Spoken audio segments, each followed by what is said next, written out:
During the Nyotrap Achek National Movement Central Executive Committee meeting on December 2, 2023, discussions centered around the central government's response to the organization's three-point demand addressing issues in Meghalaya. The HANM, which recently protested at the Jantar Mantar in New Delhi, emphasized concerns such as the inner-line permits implementation. President of the organization, Lamprang Kharbani, conveyed uncertainty about the government's commitment to fulfilling these demands, particularly regarding influx issues.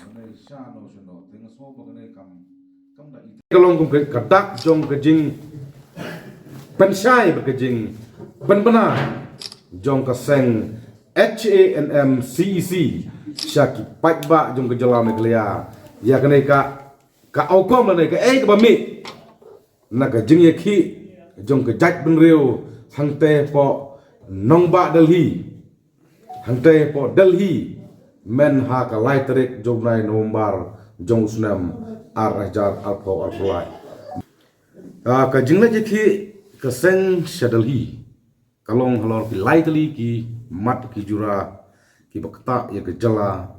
bat ya ke jat benriu ka seng la kensyai ba ka ai ke jingkersan ya ke jingrai jong ke jing dorbar thau an ke jala ke bala sim ha ka arpnyo tarik nai nalur jong usnam ar hajar khatpra ban penrung ya ka tin khasi ha kherngit ka bapra jong ka tisnsyal ka India bat karai ban pentrekam ya ka Bengal Eastern Frontier Regulation Act 1873 lane ka ILP kabala priang hapo ka jingdorbar hakakat khandai tarik jong unopra usnam arhajar arpau an khat khandai kumbang ngiju ken barbor ba kum ke benreu ke baripai kum ki riulum ki baripai ngidon kam ya ki an ki bakhan ki banyada na jing wan rung khlap jing benderi bat menta kasmiru ngidang thung ya iba bawan nongsik kum ucharman jongka anti influx operation cell ba kane ka sel kat hado bangim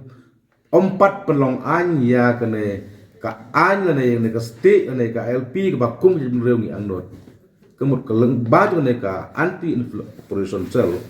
ha ka jingelam jong babawan nongsik kum ucharman ni habban le batenge ngileken mentan ko committee.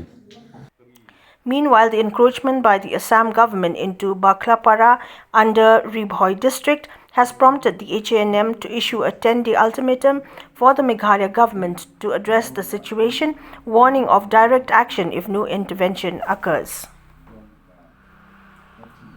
Ha bai dai bat kane ka jingdawa jong ka jatbrel lamba jong ka seng HNM badai ban thau ya ka boundary commission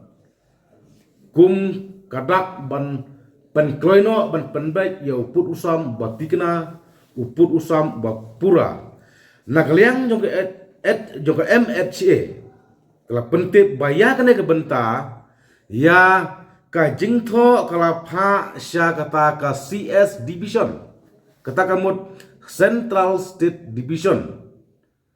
kabaka sarkar breng kata ka division badai khmi ya ka jing ban baik pot omdai tang jong ke jala Meghalaya Assam re jong baro ki state ni ki jala ki bahap hapo jong ka dom setai lamingi jong kari India kat ka bak kat kum kene ke sithi kala pha sya ka CS division bahkan le ia ka badon kam namar ka kani ka CS division ka hap hapo ka jingpej yaki kam pen baik pot pen baik sam